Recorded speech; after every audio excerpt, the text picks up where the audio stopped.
أنا في نظرك إيش يا عزيز؟ أنت مش صديقي، أنت أخي الذي لم تلده أمي.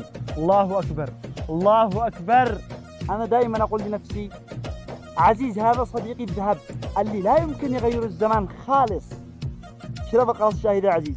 لا علي الحلال يا محزمي المليان، ما تشربه إلا أنت إذا كنت جيعان. عزيز اشرب، خلي تقي منك. خلاص، وأنا والله مكسر لك كلمتك. اشرب يا عزيز، وإن شاء الله ما يكونش كاس الوداع يا صاحبي بإذن الله. بس أحس كأنه الشاي ناقص سكر. لا عزيز، في يقول لك الحقيقة تجي مرة، وأنا شو اسمع الحقيقة يا عزيز. أنا بالنسبة لك إيش؟ الحقيقة إنك عندي والصندل سوا، جالس أطبل لك وأضحك لك وأنت تطشش لي على الجاهل.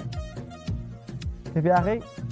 اللي سمعته والله إنك عندي ما تسوى حتى الصندل، لولا فلوسك ما سايرته، ولا على إيش سايرك؟ استجب لي سبب مقنع إننا سايرك غير فلوسك اللي مصبرنا عليك.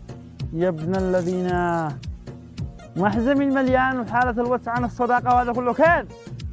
والله لا محزمي ولا جدتي، ما غير جالس أطبل لك عشان تغديني وتخزن لي، والحالة حق الوقت كنت حدثين بعد الظهر طوالي، جالس أمدحك وأنت تطشش على الجاهل. محزم جدتي.